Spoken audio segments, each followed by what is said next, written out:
I'm Craig Kenneth, a relationship coach and a psychotherapist. Every relationship is different and every breakup is different. Work with me and you'll get professional help on your situation. And if you're in no contact, focused on personal growth, my workbook series, The Knowledge, will help you make changes like you've never made before. Available now at AskCraig.net.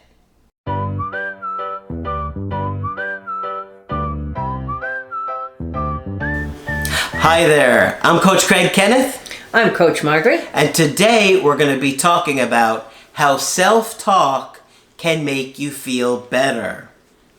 So I think this is a good video for you guys out there that are really struggling with the obsessive thoughts. Yes. And the things that you're telling yourself, how you've been beating yourself up, right, and really going through a hard time in a breakup. Absolutely. Margaret has got a great presentation for you guys today. She did a lot of research on this to help you guys understand what's going on in your mind and how your thought process is affecting how you feel. Right.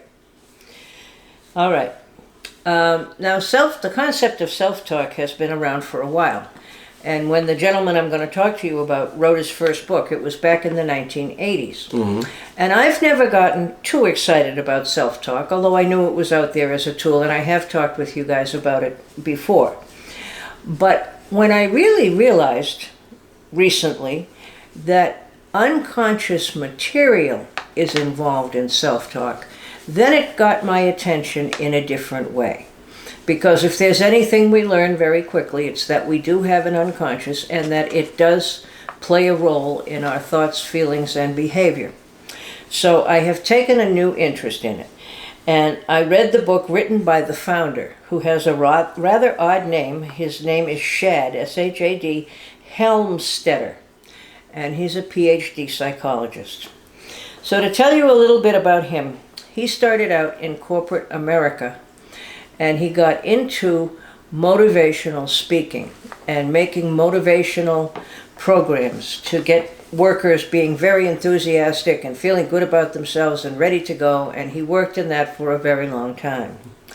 What he found out was that a lot of that stuff works for about 30 days, and that most of the carefully thought out curricula that they would bring to the corporation and so forth would, at least within 3 months, end up on a dusty bookshelf somewhere. So he thought there has to be a better way. So he went and got a PhD in psychology. And he seems to have come up with a better way. At least he has me convinced. So I'm going to talk about it. Well, if he's got you convinced, it's got to be good. It's hard to convince me. It really is. It's hard to convince me. Yes, I'm hard to convince. All right. She's stubborn. Yes, I am. Very stubborn. And opinionated, worse yet. Okay, so he starts off by saying, you will become what you think about most. Your success or failure in anything, large or small, will depend on your programming, what you accept from others, and what you say when you talk to yourself. The title of his book is What to Say When You Talk to Yourself. Okay? The brain simply believes what you tell it the most often. What you tell it about you, it will create. That's just how it works. It doesn't make a choice. That's how it works. Okay. So if you tell your brain that you're an awful person, your brain is going to say, well, all right, we'll make you an awful person if that's what you want. Okay? But the brain doesn't have judgment. The brain just does what it's told. So from now on in the intro, I should say, hi there, I'm the gorgeous and brilliant Coach Craig Kenneth. Which, with the best shaving lotion ever. Okay? Yes. And I'll say I'm the most opinionated Coach Margaret. During the first 18 years of our lives, says he, if we grew up in a fairly average, reasonably positive home, we were told no, or you can't do that, 148,000 times. That seems rather... Now, how he arrived upon that statistic, I have no idea. He obviously has children. I don't know. But it is very clear to me, and I think to Craig, particularly given the work we're doing now, that the first thing most people do after a breakup is beat themselves up. And if you explore that with people, you find out that there are not that many people who reach adulthood with really good self-esteem. Okay? That's sad to say, but unfortunately I think it's true. I remember a book I had when I was a kid, and it was about a family with children, and they would visit another family with children. And they called the other family the Don't Dear family, because when they got together, the only conversation between parents and children was don't dear, don't dear. Mm-hmm. Okay? Yeah. Just reinforces it. By the way, I held back on a joke about remembering about a book about your age, or when you were little. Very funny. People get upset in the comments sometimes. They're like, stop making fun of Margaret's age. Yeah, Never! The printing press had just come out, as a matter of fact. Some behavioral researchers say that as much as 75% of everything we think about ourselves is negative, counterproductive, and works against us. I wish I didn't believe that, but I do. And I can think of people I've worked with over the years, many of whom were depressed, would not be able to read one of these theoretic nice things to say about themselves. They couldn't even read it. It would be so far from how they feel. Wow. Yeah. To make permanent changes, these programs we did not choose. We didn't choose these programs. We were programmed by the adults, the teachers, the coaches, all the people around us, okay? Often being told, no, don't do that, you can't do that, that'll get you in trouble, etc., etc., etc. To make permanent changes in these programs that we did not choose, there are 3 essential ingredients. A new idea or message has to become physically wired into your brain. And here we're talking about a relatively new term called neuroplasticity. Okay. Okay? And what we've learned from neuroscience is that the brain will change if we ask it to. That we can make new neural pathways. Yes. We can talk the brain out of stuff that it's been programmed to do before. Okay?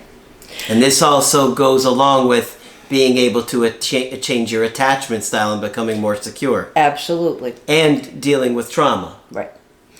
You need 3 elements: a new idea or message, an understanding of how your brain gets wired and the role you play in the wiring process, and a new word for word set of directions, new programming to both your conscious and unconscious mind.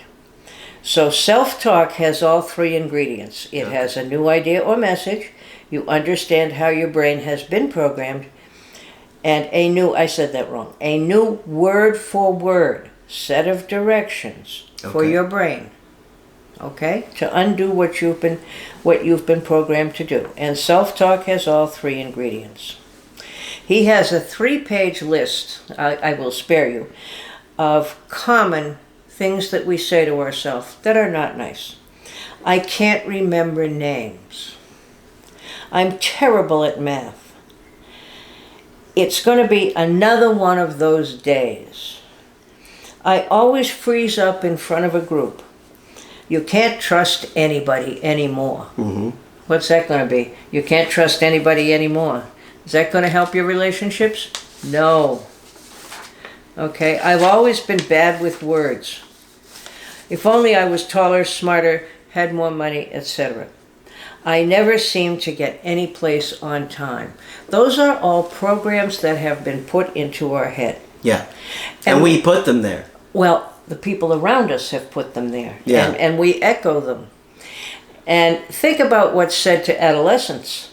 Your room is always a mess. Can't you do anything right?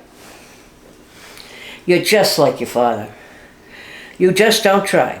You never listen to me. I tell you to do something and you do just the opposite. You never study. Your grades are atrocious. You talk too much. You always hang around with the wrong crowd. You don't know where home is anymore. You're determined to cause problems. You just don't think, etc., etc., etc. Think about what we say to adolescents. Yeah. Okay? And all that... You're lazy. Yeah, you're lazy. All that stuff gets programmed in because the brain does what it's told, and you think you're little. These people have charge of you. We don't have any reason not to believe what the people are telling us. Okay? So there are levels of self-talk. Level 1 is the level of negative acceptance. In other words, we've accepted all these things we've been told. I'm lazy. Yeah. That is self-talk by which you say something bad or negative about yourself and accept it. Right. I'm lazy. gorgeous. No, this was negative. I know. Gorgeous is less than what I actually am, Margaret, so it's kind of an insult. You're super malagorgeous. Bet you never heard that one before. I could never do that. I'm no good at math. I've said that numerous times. Okay? Level 2 self-talk. Level 2 is a recognition of a word, is a recognition that you need to change. Okay. And it's characterized by things like I need to, I should. It recognizes a problem, but provides no solution. It creates guilt, disappointment, and an acceptance of our own self-imagined inadequacies. So you'd be more beating yourself up Absolutely. And I have been complaining about the word should for years. I've tried to banish it from the English language, but no one will let me. Because whenever you say I should, there's guilt involved with that. And it implies you're doing something wrong. Absolutely. Yeah. If you should do this, why are you doing that? Okay, so that's level 2. Yeah. Level 3. Level 3 is the first level of self-talk that works for you instead of against you. At this level, you recognize the need to change, but you also make the decision to do something about it. You state the decision in the present tense, as though the change has already taken place. And words of level 3 are I never or I no longer have a problem dealing with people at work. I never eat more than I should. I never get upset in traffic. I don't know how many people I know could say that. I never put off doing anything I want to get done. You have automatically begun to rephrase all the negative cannots, putting them behind you and stating them in a new and positive way. It tells your subconscious mind to wake up and get moving and make the change. Okay? So I never have a problem dealing with the people at work. I never eat more than I should. I never get upset in traffic. Yeah, right. Okay? But it's telling your unconscious to believe that. All right? What do you mean by to believe that? We're programmed, okay? Someone has said to us, probably a parent or someone in charge of us has said, you always put everything off. You always procrastinate. You never do things when you should. So you come back and say about yourself, I never get anything. You come back and say to yourself, I no longer have a problem dealing with people at work. In other words, that's behind me now. I used to have a problem, okay? I never get upset in traffic. Okay, that's absolutely not true, but it would be good to tell my unconscious to believe that. It's over. Yes, we used to get upset in traffic. We don't anymore. And then your brain says, oh, okay. Couldn't it be better to phrase it like, I stay calm in traffic? That would work too, but that's level 4. Oh. Okay. I already leveled up. Yeah. Level 3 is when you haven't quite gotten there yet, but you're at least starting to acknowledge what you need to do or what you want to stop doing. You have automatically begun to rephrase the negative cannots, putting them behind you and stating them in a new positive way. It tells your unconscious mind to wake up and get moving and make the change. Okay? See, I'm already on level 4, Margaret. Of course, because you're malagorgeous. Yeah. Super malagorgeous. Super malagorgeous. And you say I'm sorry I forgot that. All right, level 4 self-talk. This is the most efficient kind of self-talk we can ever use. In our self-talk... You got to get on my level, guys. It's hard to get on Craig's level, right? Wait, what kind of self-talk is that? What level's that? 3? Well, no. You're on level 4 at least. This is the most efficient kind of self-talk we can ever use. In our self-talk vocabulary, level 4 is the kind of self-talk that is needed most. It is this level that you are, at this level that you are painting a completely new picture of yourself. The way you really want to be handling it to your subconscious, your unconscious, and saying, this is the me I want you to create, you're saying to your unconscious. Forget all the bad program I already gave you in the past. The new program is now. Let's get to work on it. Level 4 self-talk is characterized by the words I am. Okay? I am organized and in control of my life. I am a winner. I am healthy, energetic, and enthusiastic. I'm going for it.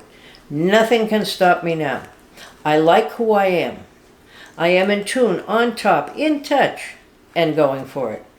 I have determination, drive, and self-belief. I am living the life I choose, and I choose what's right.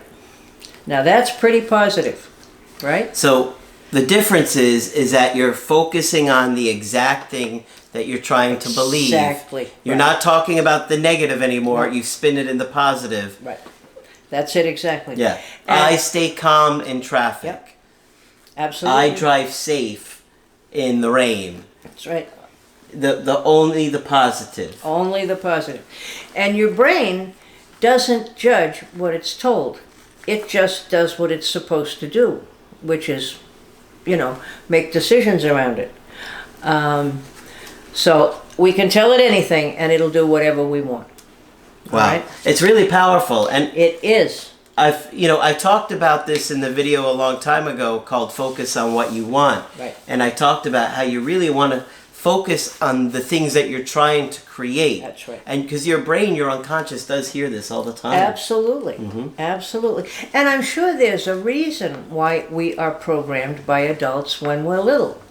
Don't go play with the saber-toothed tiger deer. Don't go walk out in front of the truck deer. So, I'm sure we need to take a bunch of these things at face value just to keep us alive. Yeah, but sure. It often turns into something very negative. All right. Now, the author shared a personal story. He was in middle school, and he wanted more than anything to play a musical instrument and be a member of the school band. Along with 10 or 12 other students from his class, he decided to try out for the band. At band camp?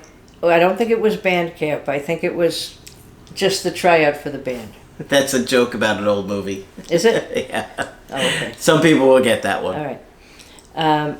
After being handed a completely alien musical instrument and trying to get it to make music in front of the band instructor, his teacher, and the other students, he was quickly dismissed.